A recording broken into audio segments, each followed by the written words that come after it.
Balik lagi di Trishul Strategi bareng Cici Kripto. Nah, kali ini sesuai judulnya kita mau ngebahas apa sih perbedaan investing dan juga trading, atau apa sih perbedaan antara investor sama trader nih. Kamu yang mana nih sebenarnya? Kamu investor apa trader? Bedanya apa? Yuk kita bahas sekarang.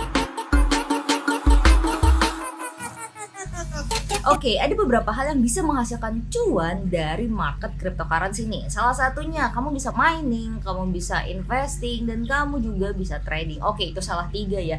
Nah, mining itu apa sih? Intinya mining itu adalah salah satu proses technical yang mengharuskan kalian gitu untuk mempunyai background pengetahuan, punya background pengalaman gitu kan dalam ilmu software komputer dan juga equipment komputer yang canggih gitu untuk bisa menghasilkan atau bisa memining cryptocurrency baru. Nah, karena nggak semua orang bisa mining, pada akhirnya orang-orang itu menghasilkan cuan paling banyak di market cryptocurrency itu dari investing dan juga trading. Kata-kata investing dan juga trading itu sendiri udah banyak banget dipakai berganti-gantian nih ya dalam cryptocurrency market ini. Nah, sebenarnya apa sih bedanya?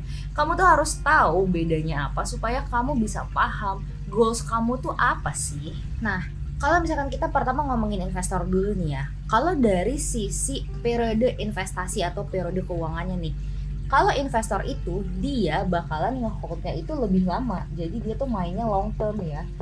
Jadi ketika si investor itu nge-buy suatu koin gitu, dia akan hold itu beberapa bulan atau bahkan sampai beberapa tahun. Kenapa? Karena kalau misalkan dalam market cryptocurrency ini kan sebenarnya terbilang baru ya. Jadi para investor tuh kayak berpikir, kayaknya teknologi blockchain ini bakalan agak sulit atau agak lama nih ngegantiin teknologi-teknologi lama nih ya, teknologi-teknologi yang zaman dulu kayak misalkan saham ataupun forex. Meskipun bisa dibilang memang market crypto itu sangat teramat volatil. Jadi kalau misalkan market saham ataupun market forex itu butuh waktu yang beberapa tahun untuk dia bisa naik, tapi kalau di crypto ini dia dalam 1 tahun itu dia udah bisa mengalami kenaikan 100, 200 bahkan sampai beberapa ratus % gitu. Nah, jadi kalau misalkan investor ini dia bakalan hold koinnya selama beberapa bulan atau beberapa tahun baru dia bakalan ngejual lagi. Sedangkan kalau misalkan trader itu dia main di jangka waktu yang lebih pendek atau short term. Jadi kalau misalkan para trader itu biasanya mereka melihat time frame-nya itu di time frame harian, daily, time frame jam, menit gitu kan. Bahkan ada juga yang mainnya di time frame M1 atau 1 menit gitu kan. Mereka ini bakalan mengambil keuntungan dari pergerakan harga yang sangat singkat gitu. Jadi ketika ada harga murah mereka akan beli, ketika ada harga mahal mereka akan jual. Jadi buy low, buy di harga rendah, jual di harga yang mahal. Itu yang dimanfaatkan oleh para trader. Mereka akan mengambil kesempatan sebaik-baiknya dan sebanyak-banyaknya dalam waktu 1 hari, atau bahkan juga kadang-kadang ada sih para trader itu yang main di jangka waktu mingguan gitu, tapi kebanyakan mereka main harian. Nah, yang kedua, frekuensi perdagangan. Kalau misalkan para investor itu mereka akan lebih jarang ya untuk melakukan transaksi nih. Kenapa? Karena kan balik lagi kayak tadi kan, mereka tuh mainnya kan long term ya. Jadi artinya mereka hanya akan buka posisi itu beberapa kali aja dalam waktu beberapa bulan atau bahkan beberapa tahun. Ada juga investor yang cuma buka posisi sekali aja dan mereka hold itu sampai beberapa tahun lamanya. Beda sama yang namanya trader. Kalau yang namanya trader itu dia akan sangat sering sekali open posisi. Bahkan dalam 1 hari ada yang sampai open posisi berpuluh-puluh kali. Kenapa? Karena mereka ngambil ada bawah buy, ada atas sell kayak gitu. Jadi mereka tuh ngambil peluangnya cepet banget kalau si trader itu. Kemudian yang ketiga, kalau kita ngomongin risk profile, bagi para investor mereka itu adalah orang-orang yang bertipe risk averse. Apa itu risk averse? Risk averse itu adalah mereka yang menghindari risiko gitu kan. Kenapa? Karena balik lagi kan, kalau misalkan dia jangka waktunya panjang dan dia juga jarang-jarang tradingnya, artinya kalau dia buka posisinya sedikit dan dalam jangka waktu yang panjang itu kan resikonya kan sangat kecil. Kenapa? Karena misalnya ya, anggaplah kita ngomongin salah satu cryptocurrency itu dalam 1 tahun akan mengalami kenaikan harga sebesar 100% gitu kan. Ya udah, dia kalau misalkan hold selama 1 tahun, dia udah pasti dapat kenaikan 100%, yaitu modalnya jadi 2 kali lipat itu bagi si para investor. Sedangkan kalau misalkan si para trader itu dia itu risk taker itu adalah orang-orang yang berani ngambil resiko. Kenapa? Karena market cryptocurrency itu kan volatile sekali, jauh lebih volatile daripada daripada market saham maupun market forex gitu. Nah, si koreksinya itu juga bisa dalam banget gitu kan, dan pergerakan marketnya tuh bener-bener bisa diambil semua peluangnya gitu. Nah, karena dia bisa buy dan dia bisa sell si trader ini, maka resiko yang bisa didapatkan juga lebih besar. Tapi balik lagi ya, high risk high gain. Next yang keempat itu adalah perbedaan dari jenis analisanya. Kalau misalkan para investor itu mereka lebih banyak menggunakan analisa fundamental nih gitu. Memang nggak cuman fundamental aja, tapi mereka juga pakai dong, udah pasti ya, semua orang yang mau masuk ke market itu pasti akan menganalisa pakai technical juga. Tapi para investor itu akan lebih menitik beratkan masalah fundamental nih. Karena apa? Karena mereka kan jangka waktu panjang. Bedanya dengan saham, kalau misalkan saham itu kan dia bisa lihat fundamental itu dari sisi misal laporan keuangan, atau kalau misalkan dari forex itu bisa ngeliat US dollar-nya lagi apa sih, lagi melemah atau lagi menguat gitu, atau di Europe lagi ada news apa sih gitu kan, sisi fundamentalnya lebih terlihat nih.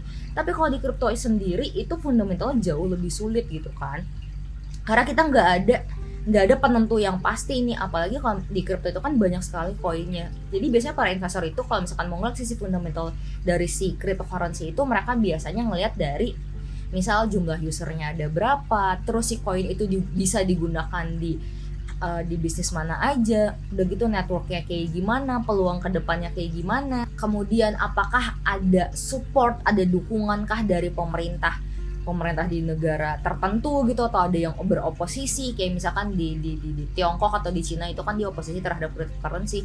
Nah, hal-hal fundamental seperti itulah yang dilihat, yang dilirik banget sama para investor. Beda halnya dengan para trader. Kalau trader itu mereka lebih banyak menganalisa technical ya.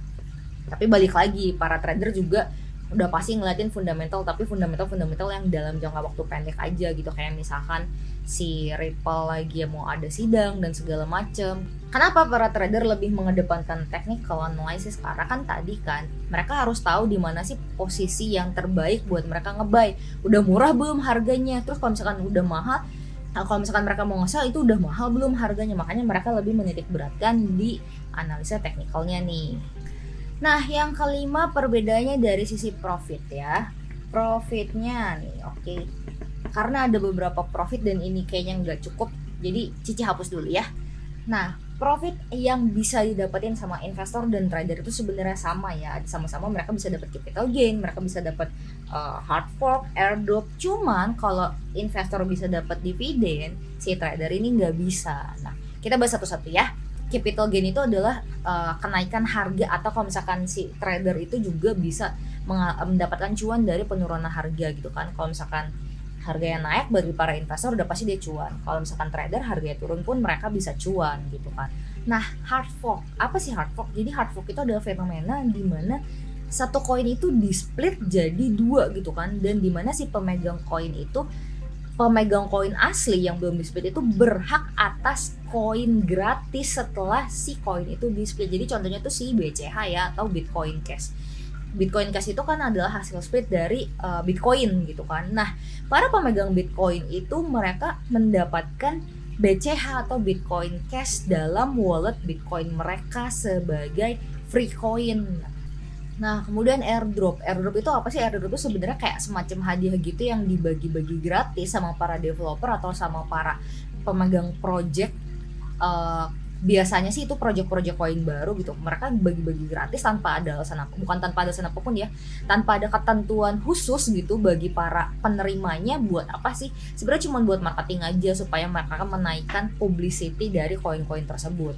Nah, yang terakhir yang nggak dipunya sama trader tapi bisa didapetin sama para investor adalah dividen. Dividen ini kan kalian udah tahu ya, kalau misalkan memangnya dia ngeholdnya lama, ada beberapa koin yang bagi-bagi dividen loh gitu.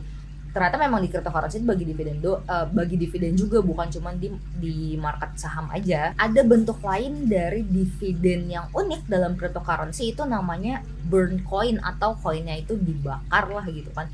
Tujuannya apa sih? Jadi tujuannya itu untuk mengurangi pasokan koin yang beredar gitu kan. Jadi itu tuh si burn coin itu tuh sebenarnya disengaja oleh si project owner itu, supaya apa? ketika si pasokan koinnya itu berkurang, otomatis harganya akan naik kayak gitu. Jadi dividen dalam cryptocurrency itu unik ya.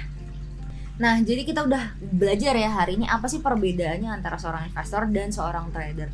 Lebih cuan yang mana? Tergantung dari persepsi kamu. Apakah kamu memang yang orang yang risk averse atau kamu risk taker gitu kan. Nggak ada yang salah, nggak ada yang benar kok. Semuanya sama-sama untuk mendapatkan cuan kan di akhir.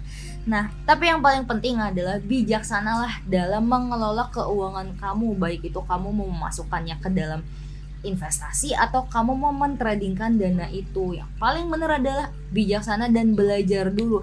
Buat kamu yang masih bingung mau belajar di mana, yuk gabung bareng Threshold Strategi. Langsung aja klik linknya, join aja di Telegram, linknya ada di deskripsi atau ada di bawah ini gitu kan. Dan kamu bisa langsung belajar sama para edukator hebat, analis-analis yang hebat itu kan. Kamu bisa langsung belajar market cryptocurrency bareng sama kita. Dan ada Cici juga di sana, jangan lupa ya. Dan buat kamu yang mau dapetin sinyal-sinyal premium khusus buat kamu dan juga peluang-peluang yang hebat-hebat dan juga benefit-benefit lainnya, kamu bisa join jadi member VIP-nya Threshold Strategi. Caranya gimana? Caranya gampang banget. Kamu cukup open account di platform partnernya Threshold Strategi gitu kan. Jadi kamu open akun under referral kita dan kamu langsung bisa join jadi VIP-nya kita gitu kan. Buat lebih pahamnya lagi langsung aja cek di deskripsi ya, nanti bisa langsung ngobrol sama adminnya Threshold Strategi. Oke, gitu aja. Cici Crypto pamit, sampai jumpa lagi di Threshold Strategi. Tetap cuan.